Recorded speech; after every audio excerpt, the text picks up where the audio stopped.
Thank you, Sharon. So am I clearly audible to all? Yes, sir, you are. Okay. So let's start. So today we'll be discussing about family Hesperidae.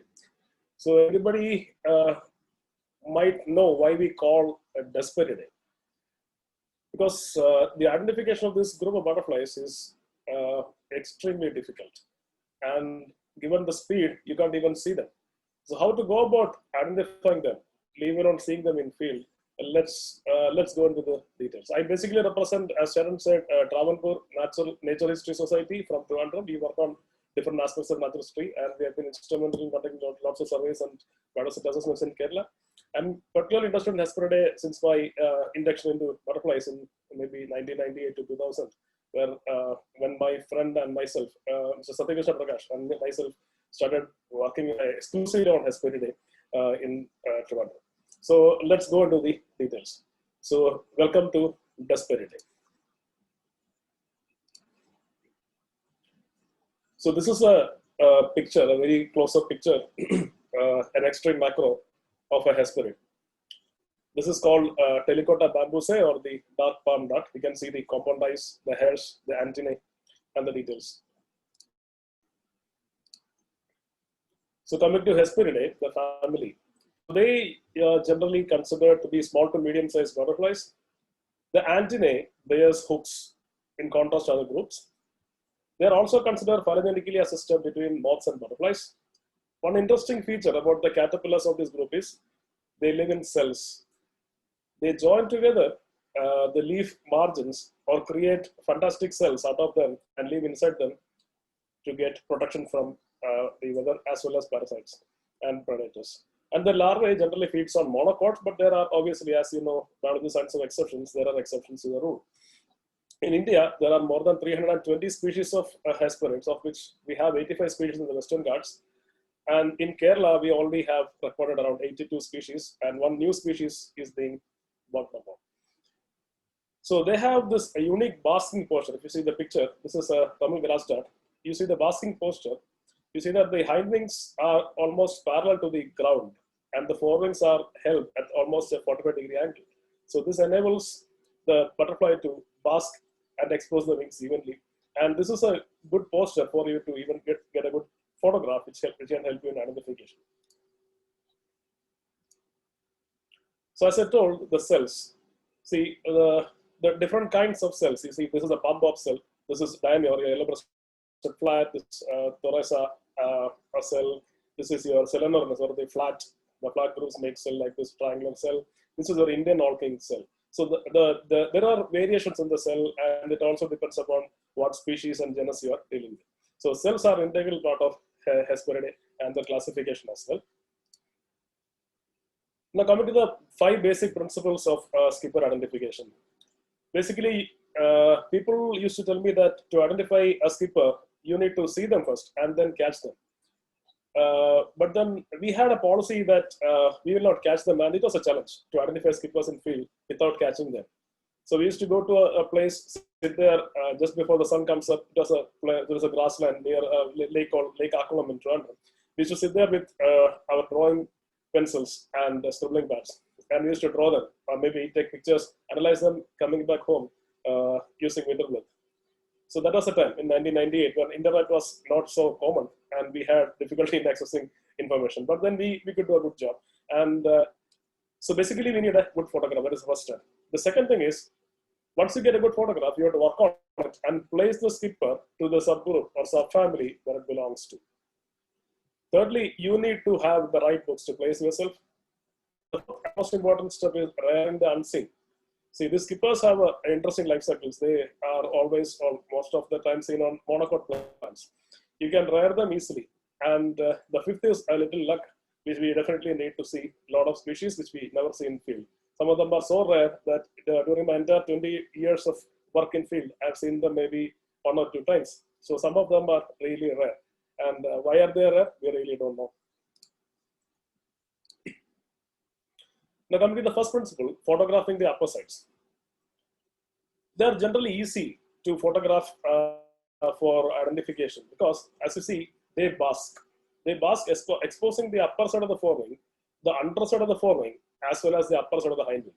And when they close, we can get the underside of the hind wing as well. So with two pictures, you can actually identify any skipper. If you see this skipper basking, you see the spots here, and it just exposed itself so well that you can just take a good photograph and get it identified.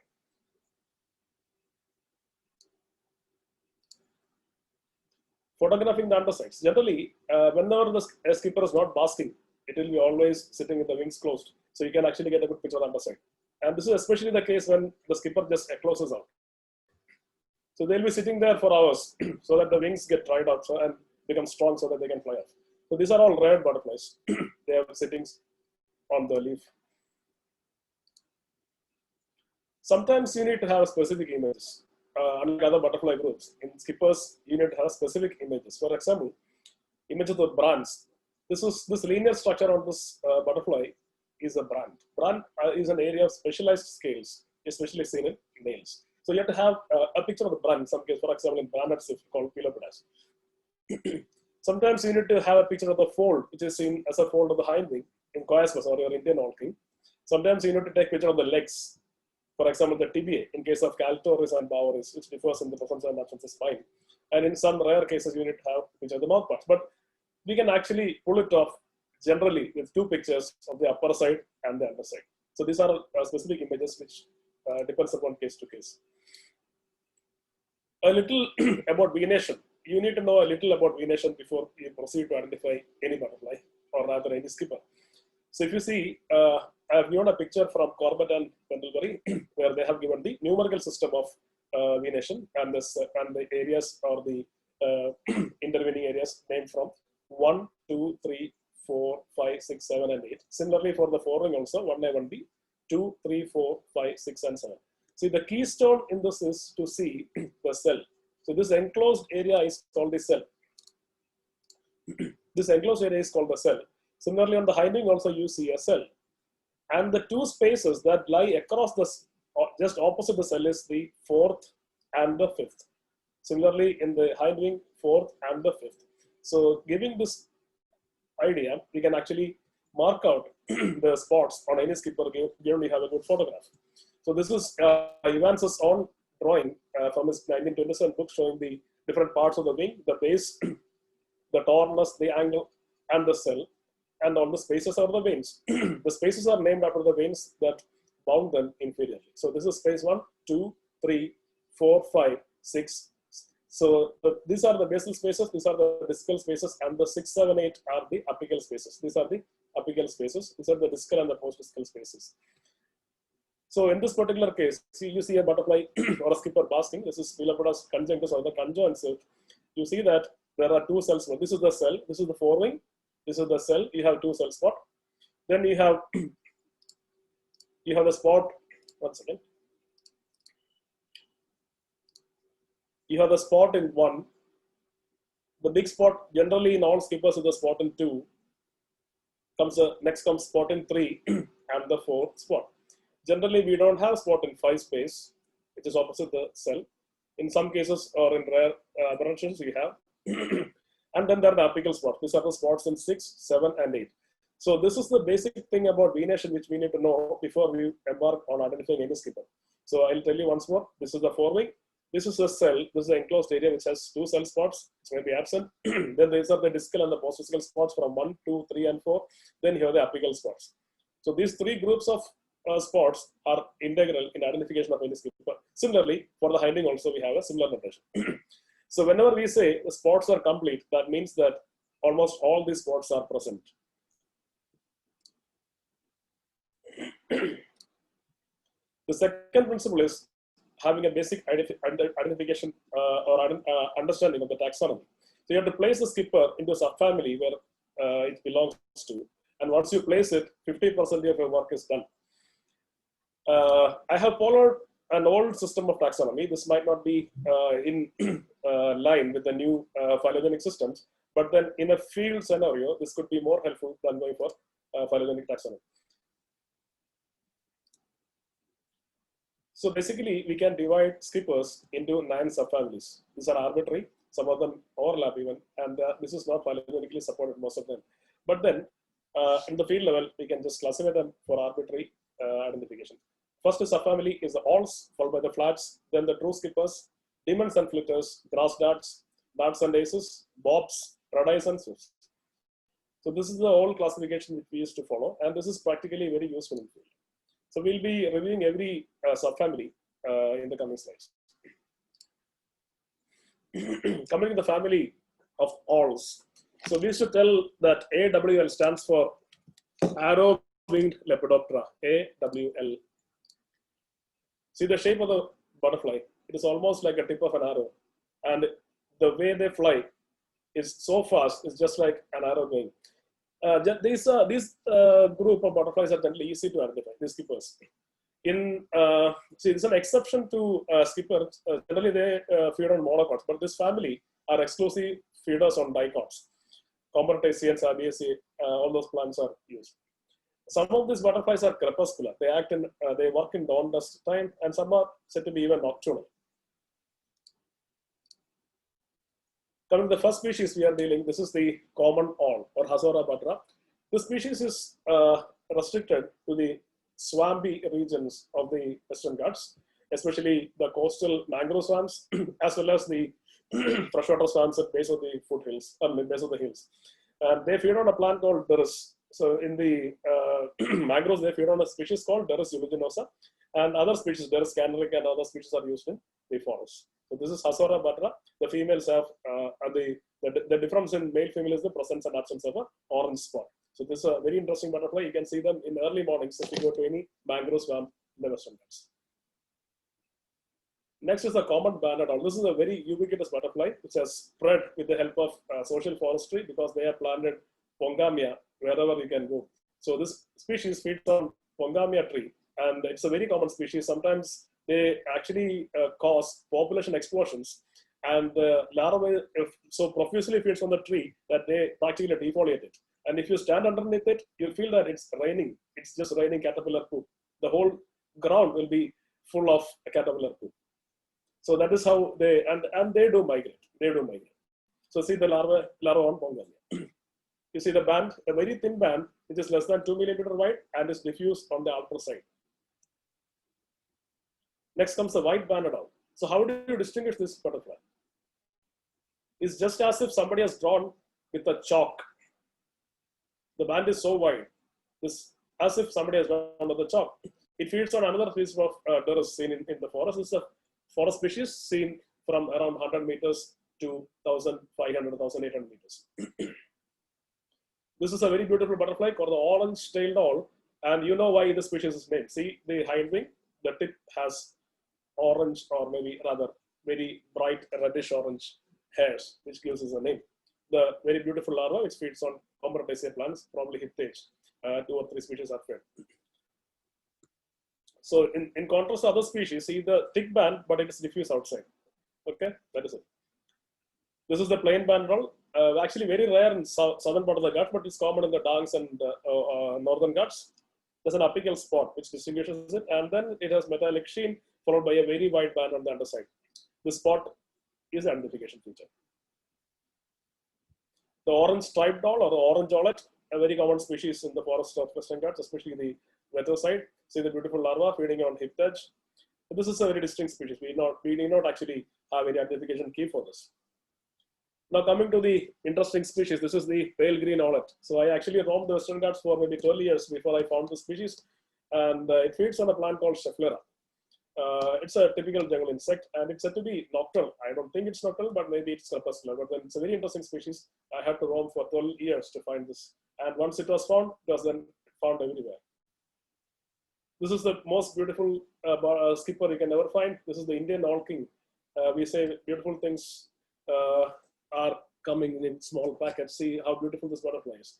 The caterpillar feeds on Meliosma, an evergreen shola tree. It's a very beautiful butterfly, and it is so fast that probably you will hear it rather than see it, and it's also crepuscular. So we found the larvae in Wayanad, and that was a game changer. And then we used to see them everywhere we go. It's so profuse in Carrington and Glenburn in Nilgiris. You can also see them around Idiki and Muna. Very common butterfly. Coming to the brown owl, another migrant. So they also feed on hiptach and other species of Coppertaceae. They also have this profuse exodus, huge numbers of larvae, large number of larvae feeding and practically defoliating all terminal trees in this part of the Western Ghats, especially south. And then they move out. So alls are practically easy. You can actually identify them very easily. If you have any doubt, we'll clear at last. Just note it down and just ask me. Coming to the second subfamily, the flats. They are named so because they usually sit with the wings flat. So they are named flats. This is the common spotted flat. See the band on the forewing. So they are continuous. All the spots are continuous and we almost reaches the forewing margin. That is the common spotted flat. This is the female. In the male, the antennae will be fully white. This is the restricted spotted flat. See, the band joined together with the spots is restricted from reaching the termen or the wing margin. So this is the restricted spotted flat. This was recently discovered from the Western Ghats. So this is the restricted spotted flat. Almost same, but then the band is not continuous. This is the Tamil spotted flat or the Ceylonus fusca or dusky spotted flat. See, the spots are not joined. They are separated. They are well separated. That's how you differentiate. And this is a high elevation species. You find them in areas more than 900 meters elevation. They feed on particular species of Strobilanthes. This is the Malabar spotted flat. See, the spots are further distributed wide and it is fully spotted, even on the hind wing. It's fully spotted. So this is a species seen on the drier eastern side. And sometimes they do reach Kerala. And the records from Kerala has been much lesser compared to the other parts of Western Ghats. This is the fundus pied flat, a very common species. The larva feeds on a plant called Acheranthus aspera.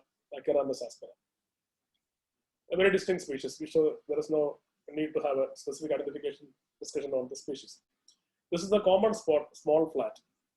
Small flats, there are two species. This is the common small flat. And then we have one more species, the spotted small flat. As the name suggests, this is small and there are no spots in the space 2. Okay. If there are, in this species, see, there's a big spot in space 2 and it's quadrate. So if you compare, this is pictured by Milind Bhakra and Hemant. So this is the common small flat. So we have space 1, 2. There are no spots in 2. Then you have the spots in 3 and the cell spots. Here you can see a big quadrate spot, or a square spot in space 2. It is a distinctive feature of the Saragatia purandra or the spotted small flat.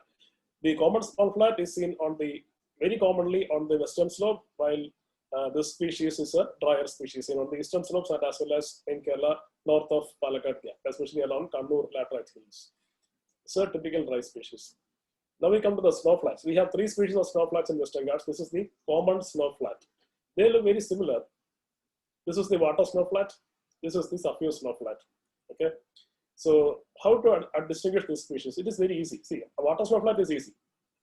It is a very distinct species. You can see the black spots and this subtle white band. The other 2 species, the band or the suffusation comes at the tip of the hind wing. So how do you distinguish this species from this? That is particularly easy. So in this species, the name starts with C. If you join the hind wing spots, black spots, it becomes a C. So C for a common snow flat. And if you join the spots in this species, it becomes almost a curvilinear line or maybe a straight line, straight for suffused. That's how you identify the species. It's very easy. Just the code has been written on the butterfly. Just follow it and you will find it. No need to get into a book. Next 3 species are tough. They have dry season forms and wet season forms. They form the group called, it is Caprona rancid. So this is very difficult to identify because, see, they have seasonal form. They all look similar. So golden angle has the angle of a golden shade. That's how you differentiate it. There are other 2 angles, the spotted angles, which are very similar. This is one of the forms. So this is the wet season form, this is the dry season form of 2 other species. And if you see the collage, so the first 2 are Caprona alida, or the alida angle. The next 2 are the spotted angles. See the variation. They all look very similar. So without dissection, I would not even comment on what species that is. I could just say Caprona species and escape with it. So this group needs dissection to confirm generally. The tricolored pied flat or tricolor flat, It is a pretty distinct species. In the evenings, if you get on your terrace and look at some flowering plants, you might see them nectaring on it, and see the larvae feeding on Grevia. The larva is notorious to feed for months. They feed for 4 or 5 months sometimes, and then just lay there and larval diapause expecting the rains when the temperature becomes too high to feed. This is a very interesting butterfly, which reminds me of Torben B. Larsen, who was instrumental in working out the butterflies of Nilgiris in 1980s. So in his paper on butterflies of Nilgiris and BNHS in 1988, he mentions that if you go to the damp ford at Kala, you will see this pretty butterfly sitting on the wet sand. And in 2009, me and Dr. Kute went to the same damp ford in Kala, and we saw the butterfly sitting exactly at the same place. And we actually emailed it to Larsen, who was so happy to see that the whole area is just preserved, just like he went back in 1988. It's still there, just like that. You can see the larvae, they feed on rosewood. This is the chestnut or the banded angle. It has a distinct suffusion, which looks like a lightning strike on the hind wing. It is easily identified. Chestnut angle. The angle is chestnut color. Angle of the forewing is chestnut color. Just like the golden angle of golden angle, this is chestnut angle. The black angle, this is the male and this is the female. Female has a lot of spots. Black angle is generally black. Sometimes you get brownish specimens. The angle is usually black. And then there's a well-defined angle on the hind wing as well. It's a very distinct insect. They also feed on rosewood. Coming to the third family, the skippers. These are the typical skippers. There are only 2 species, the African mallow skipper and the Indian skipper. African mallow skipper feeds on Abutilon. It's a dry species. The Indian skipper, it feeds on Sida. It's very common on the western slopes. This is the larva. They feed on a lot of plants like Sida and Walteria. Very tiny butterflies. Coming to the other group, the Demons and Fitters, not the Cryptinae. This is the ubiquitous chestnut bob. And you can see the larvae. They feed on a lot of grasses, practically very common all along the guts. This phenomena is called, I don't know if there's a name for it, but then we generally call it dung puddling or bird puddling on a bird dropping. So I observed this butterfly. So there was a dry piece of bird poop, and this guy just landed on it and then wetted it with fluid from his abdomen, and he was lapping it up. It's just to get minerals to give it to the females during mating as a nuptial gift. This is the dusky parting, earlier known as the coon. The forewings doesn't actually collide, so they are separated like that. So you identify them easy, and it has a characteristic hunchback look. The characteristic hunchback. The larva feeds on a lot of species of arrowroot, Stumanianthus and Phrynium, all those. This is the grass demon, a very common skipper all along the Western Ghats. If you have a ginger plant at home, you will definitely find the larvae, the grass demon. This is the restricted demon. So there are 2 other demons, restricted demon and the common banded demon. How do you distinguish them? The restricted demon has those spots in the apex. So these guys lack the apical spots. Also, in common banded demon, sometimes usually, see the band goes to the margin, while in this species, it is always restricted, if you see the upper sides. That's how you differentiate. The presence and absence of the apical spot is a critical factor differentiating the restricted demon from the common banded demon. The tree flitter is a very common species in the suburbs as well as in cane brakes. They feed on a lot of species of calamus. So it's a very common species, especially around the typical temple yards where you have calamus, we call kaava, or sacred groves in Kerala. Very common species. You can see the larvae, long larvae on calamus forms. A similar species, but more rare and endemic to Western Ghats is the yellow-based or the golden tree flitter, Quedera basiflava. There is another species, Quedera mondete, in the northeast. This species also feeds on calamus only. So these 2 species are restricted to the calamus growing regions of Western Ghats or the cane brakes, which are also ecologically very important. This is a very rare species. This is the Coorg forest hopper. Coorg forest hopper. They are a grassland preferring species. They usually are seen on secondary grasslands and primary grassland from 800 meters and above. They have altitudinal migration. The commonest host plant they use is Imparetta cylindrica. This is the Vindhyan bob. They usually prefer moist bamboo kind of forest, and they also are grass feeders. They do migrate. Kerala, there are a few records from Kattekad and northwards. Otherwise, they are pretty rare. They are easily seen and commonly found on the drier eastern slopes of Western Ghats. This is one species of skipper which we think might be probably extinct. The last record was maybe in 1920s from your Sampaje Ghat in the Coorg, where it was recorded to be caught, 2 specimens, I guess, and third was seen and not caught. People in Coorg and all those regions, Kanara, Sursi, they should keep an eye open for the species.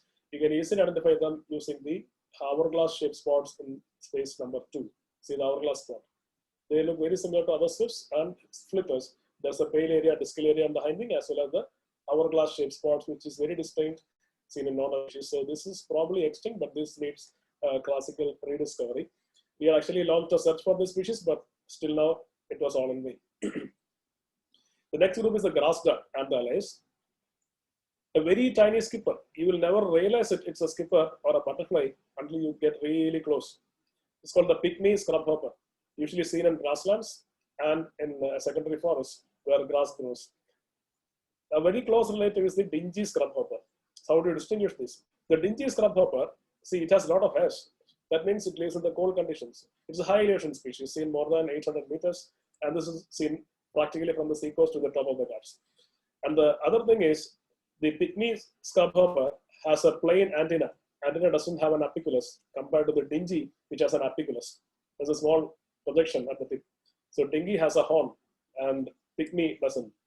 That is how you distinguish these two species, and they are biochemically separated depending upon the elevation. Pygmy you will find everywhere. Dingy you will find only in the high elevations. The code is you can see the hairs.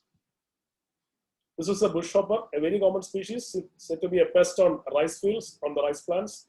Bushhopper, very common species. Bushhopper. This is a common grass duck, and the name common is a misnomer. This species is very, very rare, generally, compared to other butterflies, other skippers. Common grass duck, maybe uncommon grass duck. This is the Tamil grass duck, a very common species, and it is restricted from maybe 300 or 400 meters above 1,200 and above. And there is one subspecies living in the Munnar plateau as well. This is a very interesting species. The larva has a Volkswagen sign on the head, and this has an elevation migration as well. Come to the next group, the plastician or the bobs. The only skipper with black spots on the underside is the Indian palm bob. If you see a black spotted skipper on the Western Ghats, you have only one choice, that is the Indian palm bob. See the beautiful ribbed egg and the caterpillar which feeds on palms. Very common species. And recently, maybe 5 or 6 years ago, the species was particularly very uncommon, become practically rare in southern Kerala, probably because of some parasitoid which is released as a control measure for this species, because it feeds on coconut. This is a very rare species called the small palm bob, which is related to the Indian palm bob, and you can only in dense evergreen forest. I have seen this species maybe 2 or 3 times in my lifetime. The larva feeds on calamus. It's another species that restricts itself to the calamus growing cane brakes. This is a mackerel lancer, another rarity. I've seen this species maybe 4 or 5 times in my life, probably because this species just goes into the canopy for the rest of the life, and the caterpillar also feeds on calamus. See, they're very interesting. The kind of cell they make. The sinusoidal eating patterns are very classic. This is the cornel purple spotted flitter. This species was first recorded in Kanara by Davidson, Bell, and Aitken. They caught a single specimen from near the seacoast during monsoon period. Then nothing was known about the species until it was rediscovered in Kerala a couple of years, maybe 5 or 6 years ago. The species feeds on Aganosma. Yes. Or Aganop, sorry, not Aganosma, Aganop. It's a dicot feeder. It's an Indian bob. Coming to the red eyes. To the name, all these species have red eyes. Now the skippers have red eyes. They are bright red eyes. This is a common red eye, very small butterfly, the size of your thumbnail, and the larva feeds on any species of bamboo, making a spiral cell. This is the giant red eye, a huge skipper, size of your thumb, and it feeds on palms. You can see the larvae with a lot of hairy structures on it. They just come out if you touch it. They also make huge spiral cells, It's actually a very interesting thing to see how they make their cells, and finally they cut off the tip of the leaflets. Very interesting to watch. This was an introduced species until 2016 or 17, I guess. The species was not seen in Western Ghats. There was a stray record of Arenata taurus in Thrax from Kolar, and then suddenly there was an outbreak. It started in Tattekat and then spread across South India. By 6 months, it had populated the entire peninsular India, devastating all the banana plants. A single larva can actually eat the whole one side of banana leaf on its entire life cycle. And the female lays around 15 to 20 eggs as batches. So this is the Aeronautotaurus. It was introduced by some Achaean from probably northeast. We don't know. Maybe it just came through banana plants. It's a northeast species.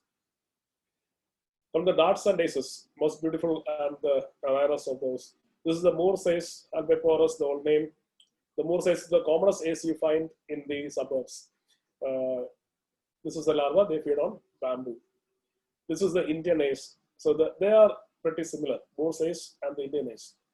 So how to distinguish? The name is the key.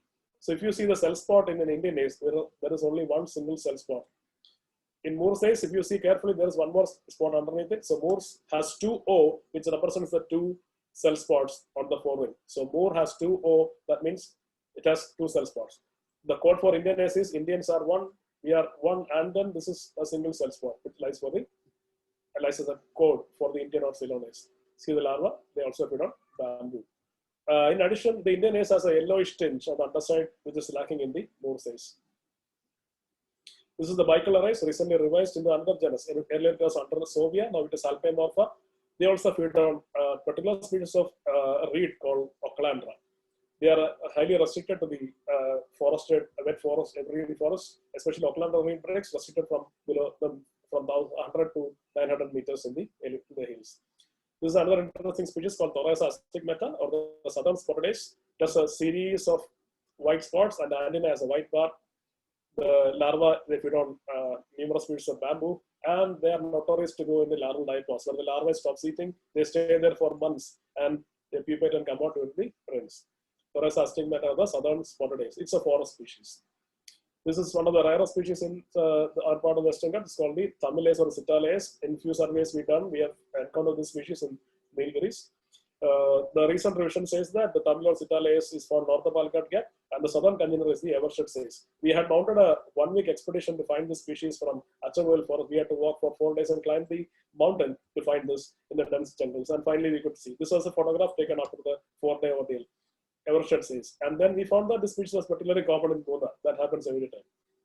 See the larva, they feed on large species of bamboos, hyliation bamboos. This is the Sahyadri orange ace, Thoraisa honorii. Recently, there are records from, this was said to be endemic Western Ghats, but then recently, a few days ago, somebody reported this from Erode. That means it's in South India. The earlier name was Madras ace, standing for the Madras state. Now the name has been changed to Sahyadri orange ace. Probably it means a name change. It's endemic to this part of the world. This is the Tamil dartlet, another interesting species. It's in the high elevations. This is the Indian dartlet, it's in the low elevations, or rather all elevations. They look pretty similar. How do you distinguish them? See, the Indian dartlet, the common dartlet, smaller dartlet. If you see the hind wing,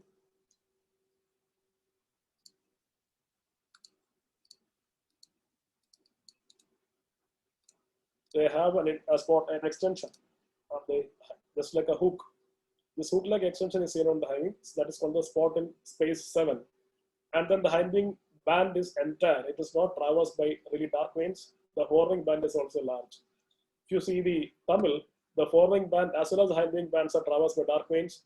The hook on 7 is not well developed. And underside is richly colored in ochreous, obscuring the spots.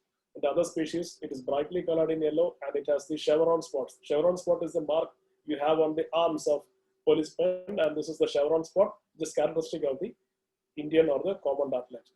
In the Tamil, the spot becomes obscure. This is a high elevation species seen more than 800 meters at Western Ghats. This is a species seen from the sea coast to around 1,200 meters. Both feed on grasses. Coming to darts, another group of butterflies or other skippers, which I will never comment.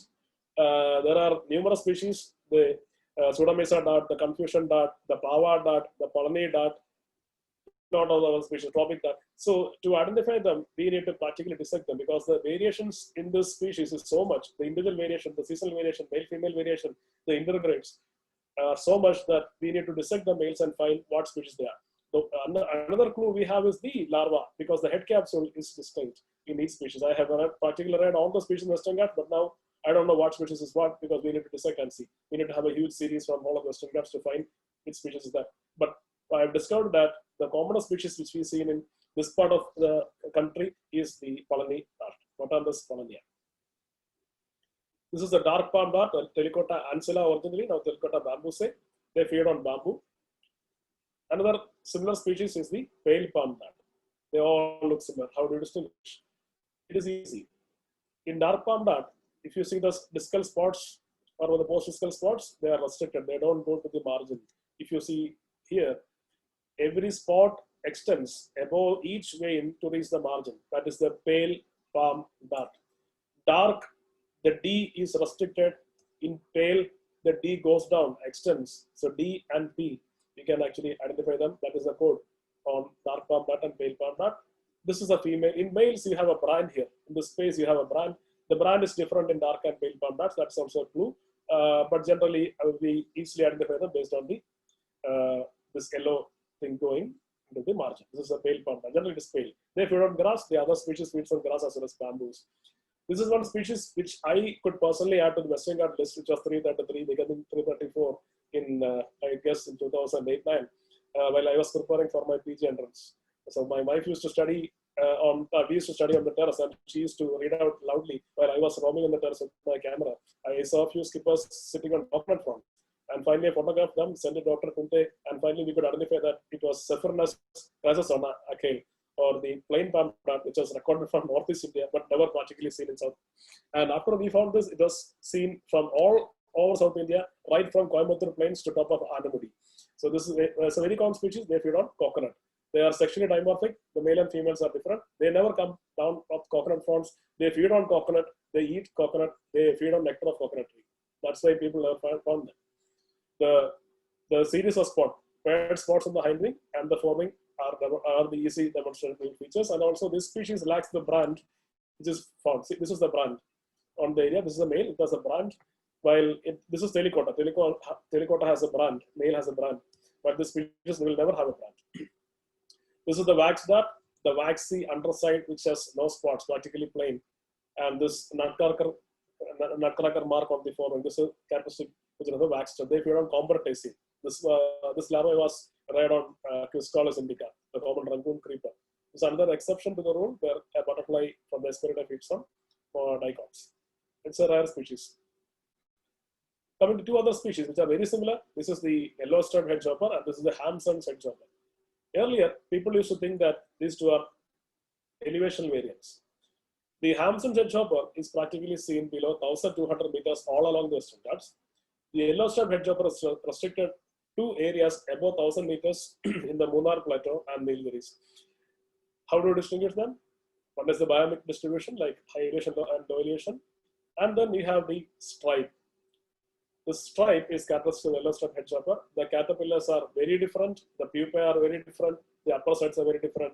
And the dissection has concluded that the male genitalia are also different. These are two good species, and these are not elevation gradient or elevation subspecies or even races. They are individual species.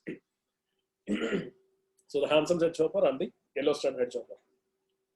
And some places they integrate. For example, if you go to Peria, where the elevations are between 1,000 and 1,200, you can see both of them. I suspect even hybrids are present.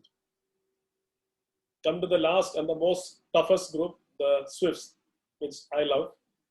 Toughest of the toughest. They all look similar. They all look similar. They are all similar. How do you identify this? See, practically my entire life was after swifts. So initially, when we start butterflying for everybody, if you see any checklist, they'll say rice swift 1, rice swift 2, rice swift 3, all are rice swift practically. But how do you identify rice swift? You see, I told you about the cell. Okay, this area is the cell on the hind wing. A rice swift will never have a cell spot on the underside of the hind wing. It's a small butterfly. So generally, if you see swift, there are two types of swift: small swifts and large swift. So this is a small swift which lacks a spot on the hind wing cell. This will never have a spot on the hind wing cell. And the upper side has a bright spot on space 1B, as well as a quadrate spot with the concave margin, almost like an arrowhead on the space 2 and 3. So these are the features which helps to identify rice swift. And the spots are equidistant. 2, 3, and 4 are equidistant. The larvae feeds on a lot of host plants, Axonopus, Ceteria, a lot of plants. practically grass feeders. They are seen from sea coast to around 1,800 meters in the Western Ghats. This is a very similar species called the Bivan swift. See, they are practically same. But then there is a clue.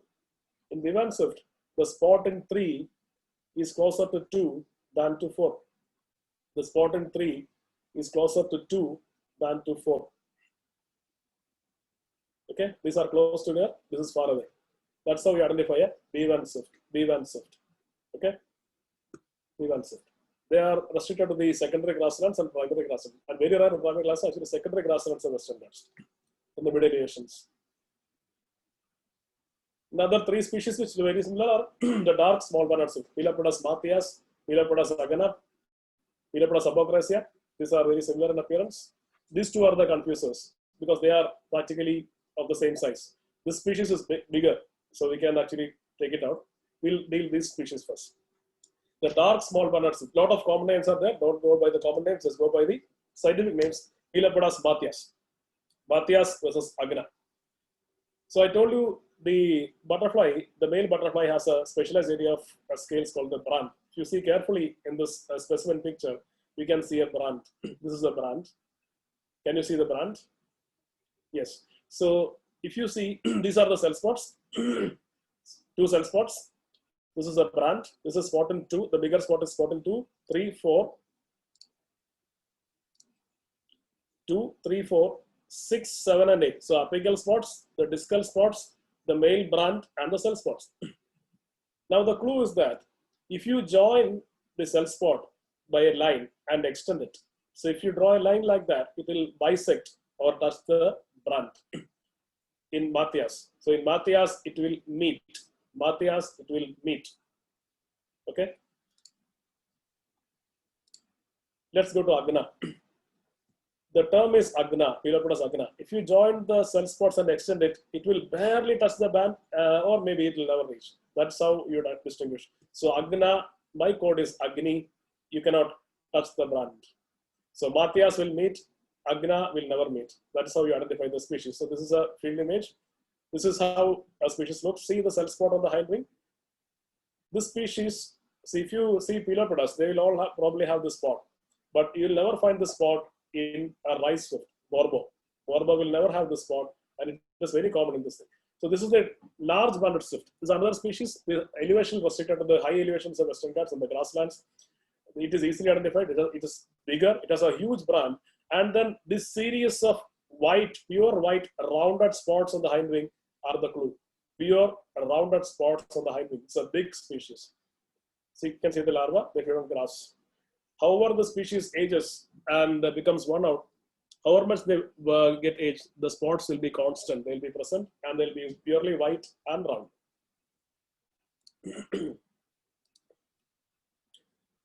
This is the paintbrush swift. Paintbrush swift. As the name suggests, there is some connection to the paintbrush. The butterfly has a tuft of hair which resembles hairbrush on the cell of the hind wing on its upper side. It is very difficult to demonstrate that on a live butterfly. This species is restricted to the Auckland rainbreaks and bamboo forest. So the particular color, the shade, the hue gives it off. The smaller spots, the triangular cell spot, and the presence of that brand scales on the upper side of the hind wing resembles a paintbrush. You see paintbrush. So they see the beautiful larva. They feed on Aucklandra and bamboo. Very similar species is the blank swift. Blank means the cell is blank. There is no cell spot. There are no cell spot on the forewing. That's why it's called the blank. These are bigger swifts. Okay, the large banded swift, the paintbrush swift, the blank swift. These are large swifts. They are large swifts. And this blank swift will never have a cell spot. And they have a triangular spot on 1B. Then, as usual, the squarish spots on the discal area and the apical spot. The underside is rich, rusty ferruginous. Rich, rusty ferruginous, or brownish rather, with a reddish shade. They feed on bamboo, very common all along the Western Ghats.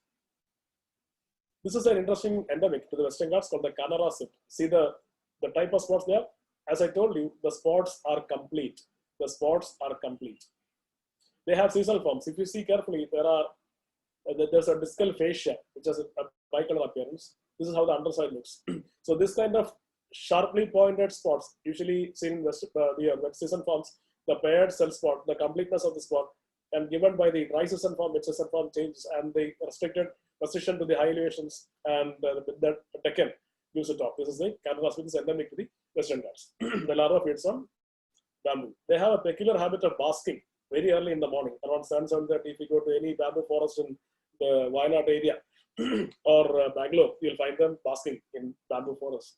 Canada swift. They have seasonal forms. This is the Philippine swift. This species resembles very closely the blind swift. Okay, practically the same. The spots are almost same. The difference is that in Philippine swift, the underside has occurish or yellowish occur scales or greenish occur scales compared to the rusty ferruginous scale of a blind swift. Okay, the blind has rich rusty ferruginous shade, while the Philippine has an yellowish or greenish occurish scale. And moreover, the spot in one bee is large and it is rounded. The other species is generally triangular and sharp. That's how we differentiate the Philippines with the blind swift. The larvae are confusingly similar. They feed on the same host plant. I have read numerous species, numerous specimens of both, and as always, I'm confused with the larvae. I cannot make it out. It's very difficult. They are very similar. So this is the Philippine swift. Coming to the straight swift. See, there has been a lot of confusion regarding the straight swift. As the name suggests, the name straight swift just denotes that there's a decreasing line of straight spots on the hind wing. Decreasing line of straight spots. See, you can see the zigzag spots almost on a line. And the hind wing also, if you see, there are straight line of decreasing spots. Unlike the discal spot in other swift, this is a decreasing straight line. And the squarish spots on the forewing. You can see the squarish spots. And it's a very small species. And this genus, the species we find in South India, Panara Bada. And there are two other species in India, Panara Ganga and Kateta, which is seen in the plains and further north and northeast. So those species might need some dissection to confirm, but there's a paper by Elliott which classically describes what species are seen where and the geographical limits. And generally, I think that there are at least two species in Western Ghats, Panara Bada and Panara Ganga. And the southern one we see is definitely Panara Bada. Earlier it was the Panara Naso Bada. Naso is a species now which denotes the taxa in Seychelles and all those Indian Ocean islands. This is the Condigio swift. The interesting feature about this butterfly is the large spot, the large elongated spot in space 2, which is seen in no other swift. The spots are yellow. And the large spot, which you cannot push between the cell spot and the other discal spot, you'll never get in. See the large spot. This is a female, this is a male. The female will have much more squarish spot. This is a male with a long elongated yellow spot. This is the contiguous. Probably the name derives from the contiguous nature of the spots in 4 and 5 in the hind wing. And also some people say it is about the contiguous spots on the cell spots on the forewing. But again, this species is very interesting, and see the interesting larvae. They feed on Imperator cylindrica, and rarely do they feed on bamboo. So the classical feature is a long spot in 2, elongated spot. This is the conjoined swift. Very beautiful larvae. You see, they feed on Rothboilia. In south they feed on a grass called Rothboilia. In north they feed on bamboo. So this species you can probably confuse with the large banded swift. Okay, they look similar. The large banded. So just have a look at the species. I'll show you the large banded swift once again. This is the large banded swift. See, this species also has spots, white spots on the hind wing. But see the shape. These are perfectly rounded, almost rounded. But in this species, they are elongate. And they have a blackish halo around them. And conjoined swift is a low to mid elevation species, while the large banded swift is a high elevation species. They are restricted more than 1,000, and this species is seen below 1,000 meters, generally in the Western Ghats. And that's how you differentiate. And the spots are complete. You can see the spot in 1B, the large spot in 2, 3, and 4. And the apical spots in 6, 7, 8, and the 2 cell spots. The conjoined idea comes possibly from the conjoined nature of the spots in mid-season forms, where these 2 spots are conjoined. And also some people say it's about the forewing cell spot, and most probably it's about the hind wing. So as we said, we have gone through all the major subfamilies of skippers in Western Ghats. I guess I've given you all the clues to go ahead. And now the third point I told you is the reference. So you'll be pretty confident in placing the butterflies to the particular subfamily. Now you go for the references which you need to read.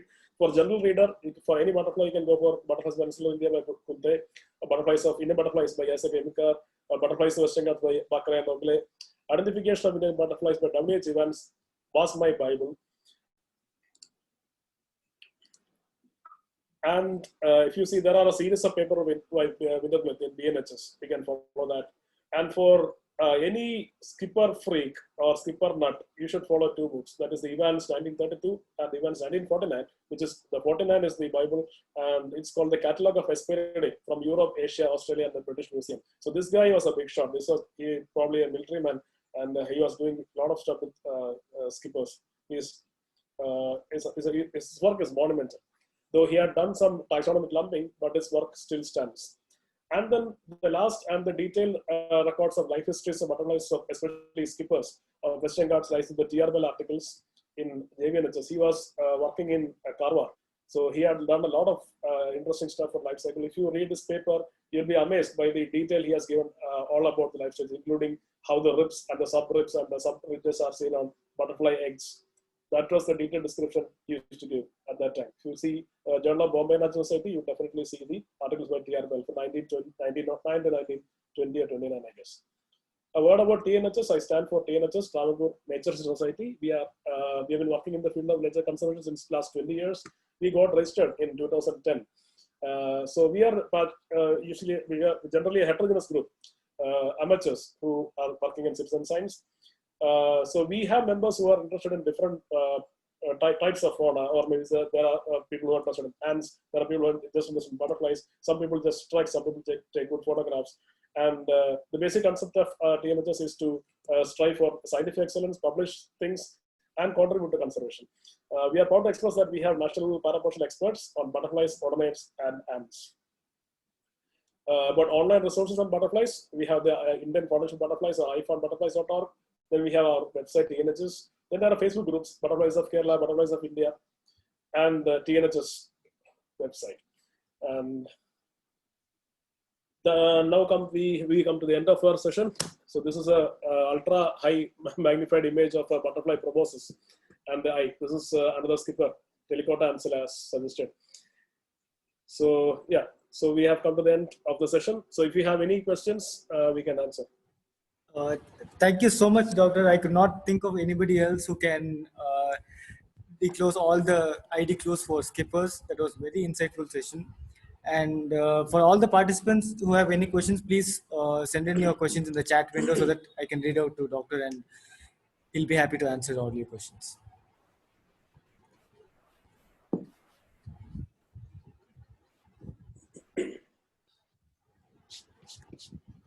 Sir, our first question is by Sangeeta Jain. She's asking, is there a way to put the skippers in various groups? Example, a skipper having red eye would be in the red eye category. What are the clues to put it in other groups like bobs, etc.? That is basically based on your field experience. It is a little difficult, but then once you see them in field, you'll practically see it is easy to put them. So this thing is on being shared on Facebook, right?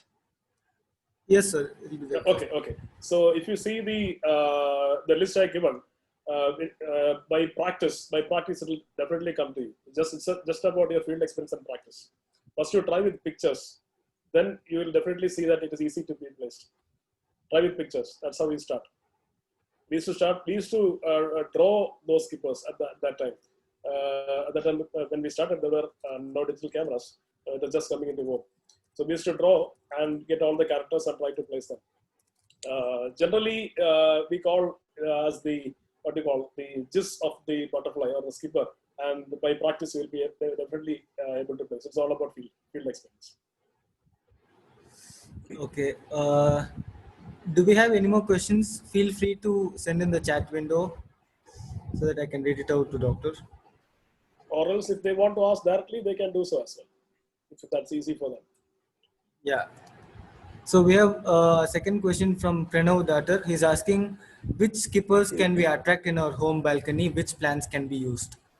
Generally, as I told you, skippers are attracted to monocot plants. Hello, can you hear me? Okay, 1 minute. Sorry. Yeah, you can go. Doctor, please unmute yourself. Sorry. Can you hear me now? Yes, now I can hear you. So to attract skippers, skippers are generally easy to be attracted because they feed on monocots. So if you cultivate any grass, any local grass, any ginger, banana, all those monocotyledonous plant, you will have a lot of skippers around you, especially gingers. Gingers are, see, you can have merasdemons. Then if you put rice, you'll have a lot of butterflies. And then there are two other species of grass called Setaria and Axonopus. And if you, these two species is supporting around 30 to 40 species, I guess. And then if you want to specifically plan for a butterfly, skipper specific butterfly garden, probably there are papers available online which you can refer and get the specific list of host plants. And one of the species which I would suggest is to put a bamboo or an Oclandra. Bamboos are a very interesting group of host plants. At least 10-15 species of butterflies or skippers feed on bamboos as well. So bamboos and grasses and gingers are your trump card to attract skippers to your balcony. So the next question is from Aniruddha. He's asking how to differentiate between Parnara and Pelopidas. Parnara. Okay, I'll go back to the slide. Yes, doctor. If you are working in Western Ghats, we have only one species, I guess. This is the Parnara or the straight swift. The straight swift, the name suggests it is this straight line of decreasing spots on the hind wing. So there is a successive decrease in size of the spots. If you see the underside, you can see the spots. A larger spot here and slightly smaller here. It goes like that. In Parnara, the spots are on an even curve. See, they are all equal size and on a curve. In the other species, they are on a straight line. Secondly, if you see the upper side, the spots are all quadrate or squarish in Parnara. In Pelopidas, they are probably reduced. See, they are irregular and reduced. They are not quadrate, they are not squarish, especially the apical spots. See, the apical spots are squarish, discal spots as well, and the decreasing line of spots on the hind leg. These are all similar species. And usually these guys doesn't have a spot underside of hind wing cell, Parnara. But Pelopidas will definitely have a spot, all specimens. See the spot in hind wing, on the hind wing cell, they will have definitely a spot. This is how you differentiate. And the other point is, in the males, in Pelopidas, there will be a brand. This is the brand, and Parnara will never have a brand. It will never have a brand, no brand. Okay. Okay, doctor. So we have one more question from Deeptesh. She's from West Bengal. He's asking, here we have records of Cephrenus akale. I missed which Cephrenus species you mentioned. Please enlighten this. Cephrenus akale, Chrysosoma is a species seen in South as well. It is the same species, same taxa seen in Bengal. There's earlier recorded in Bengal and Northeast India, and recently we recorded from South India. It's the same subspecies. Cephrenus akale Chrysosoma or Oceanica. Earlier Oceanica.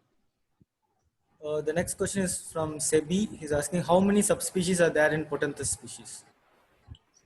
People have not really studied Potanthus, and there are a few species of Potanthus which we consider subspecies of species now residing in China and parts of Southeast Asia. But I guess if you work carefully, these all subspecies will get in the species status. For example, your Chinese bat. Basically, we need to study Potanthus in detail. We need to review the genus, otherwise we will never know. The next question is from Pranav. He's asking, skippers are known to show both characters of moths and butterflies. So are there any nocturnal skippers? Yes, there are quite a few species, especially those red-eyed ones, and demons and flitters, and some of the owls, which are generally crepuscular. They are generally crepuscular. There are other species like dawnflies in Northeast India, which are said to be nocturnal, and one species, your green owlet, is said to be nocturnal as well. They're generally crepuscular, especially the red eyes. If you want to see a red eye, what you do is you go in the evening time to any bamboo grove, any bamboo, you will see the males and the females flying around. The females will be flying around to egg lay. So they are crepuscular. The next question is from Ashok. He's asking, any chance for getting P. thrax in Western Ghats? Pelopidas thrax is a species distributed in the drier arid zones of Arabia and further westwards and eastwards. And it is possible that you can find Pelopidas thrax in Mount Abu region, in Rajasthan, parts of Gujarat, and even northern part of the northern Western Ghats. The next question is from Dr. Udipta. The question is, how much important is genitalia study for the identification of Hesperidae butterflies? 99% of butterflies in Hesperidae, as I explained, can be identified with a good series of photographs. There are two groups which definitely need a dissection. One is your Caprona group, Caprona ransoneti, Caprona alida and agama. The second group is the Potanthus group, Potanthus confucius, Pava, Pseudomesa, all those groups. Those needs definitely dissection. Otherwise, you can identify them with a good series of photographs. Only two groups you need to dissect. The next question is from Priya. The question is, could you share any tips on method? 1 minute, doctor. Yeah, could you share any tips on method, how to go about learning and mastering the IDs and differences from your experience? It's all about field, and field. Okay. Next question is from Pushkar. The question is, do they attract to light?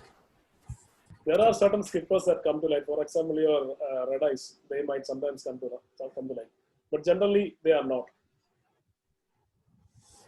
The next question is from Sebi again. The question is, will there be a field guide to Hesperidae anytime?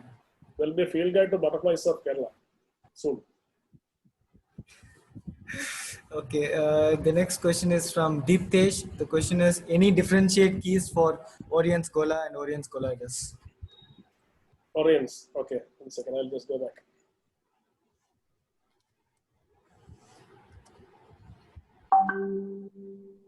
So this is Orion's Consina. Oh, you mean Gola? Oh, Gola and Colloidus. Oh, yeah, the northeast Gola one. and Colloidus, I'm not familiar with Gola, so I don't know. Okay. So the next question is from Nagraj sir. He's asking, when is your book on skippers coming out? If you're planning, desperately needed. I'm doing a book on Kerala butterflies. It will be coming out soon. Almost done. Okay. The next question is from Anju. The question is, can we distinguish the male and female Hesperids by their morphology? There are certain groups of Hesperids which are sexually dimorphic. For example, your plain palm dot, the male and female can be distinguished based on the color, and sometimes based on the antennal color. For example, your flats, Silurianus, the males have white antennae, females don't. And then there are certain groups where we have the bands exclusively in the males, for example, Peloponnus. So there are clues which we can use to distinguish males and females. But then there are certain other groups where we don't have a sexual differentiation. Only way to differentiate them is to see the abdominal tip where the males will have claspers or maybe dissect them. Okay, so the next question is from Rajiv Day. He's asking, can you please re-explain about ID difference between Indian palm bob and small palm bob? Okay, we'll go back. See, the Indian palm bob is the only butterfly which has a black spot on the hind wing. See, it's a big species. It's not practically seen inside the forest. Small palm bob, as the name suggests, it is really small. There's a purplish wash and the purple spots. They feed on calamus. This species feeds on palms. It's a big species. The gray color with the black spots. The other is purplish. And this white fascia is distinct for the small palm bob. This white fascia. Sometimes they resemble your water swordlets in flight. Okay, so the second part of this question is, we all know that mid tibia is important for Borbo and Parnara species. Can you please illustrate it? It's actually not for Borbo and Parnara. Basically, we use this key, mid-tibial spines, to distinguish between Caltorus and Baurus. In Caltorus, if my impression is correct, the tibia doesn't have mid-tibial spines, and in Baurus, they are spined, I guess. So that's how we differentiate. If you see carefully, this butterfly picture, you can see small spines. These spines will be seen on the other legs as well in Caltorus and Baurus. The Caltorus versus Baurus. In Baurus, they are there, and Caltorus are probably absent. That's how taxonomically important these mid-tibial spines are. Mid-tibial spines. This area is a tibia. You can see the spines, the spurs. In a good photograph, we can appreciate it. It's easy. That's how sometimes you identify pictures on Facebook. You see the legs for spines. It's a good macro picture, you can appreciate it. Okay, so the next question is from Gauri. The question is, sir, in red eye caterpillar, what are the hairy structures are for? Those are probably as a deterrent to parasitic wasp and or as a this thing waterproofing substance. See, these skippers have a particular organ that produces a serious whitish substance that is seen all around the pupa. It's a pretty good waterproofing substance. Probably they act like that. Okay, so the next question is from Ashwati. The question is, when you say about genitalia study in skippers, what is the difference you focus on generally? In simple terms, can you just tell which part? In the male butterflies, they clasp the females with a valvar clasp. So they are just like paired structures at the end of the abdomen. The structure of the valva determines the species. Generally, there are other structures as well, but then we generally go for the claspers. And then there are differences in the PNL structure for the adiagus, then there's the wing pilum, then the tegumen and the uncus and the subarachnoid process. A lot of processes are there, but then generally we go for the difference in the clasps. The next question is from Deeptesh. The question is, I have noticed the specimens of Caltorus have middle whitish patch in antenna. Is that a genuine key for distinguish it from Bioris species? I don't think so. Okay, so the next question is from Muthukrishnan. He's asking, please explain about idea of plain, dark, and pale palm dots again. Okay, we'll go back to the palm dots.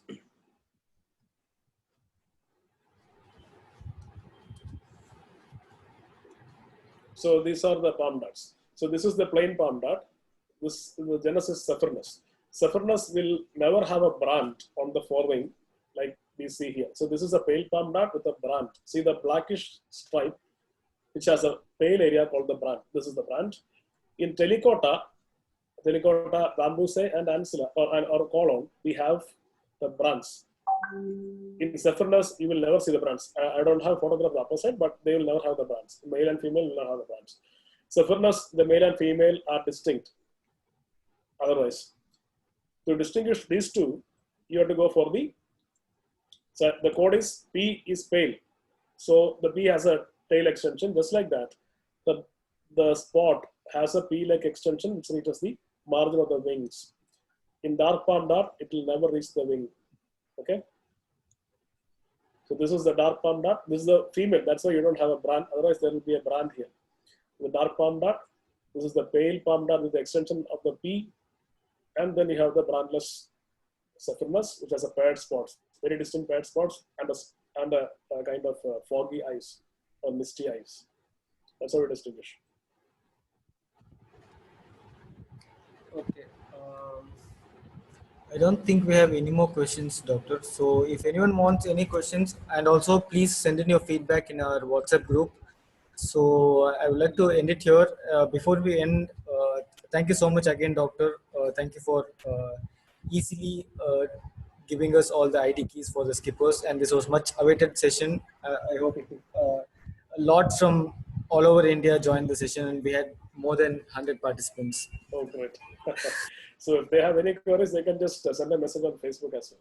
Yeah. And everyone, please do send in your feedback in the WhatsApp group so that I can share the same with Doctor. Thank you, Doctor. I'll just end the session. Okay.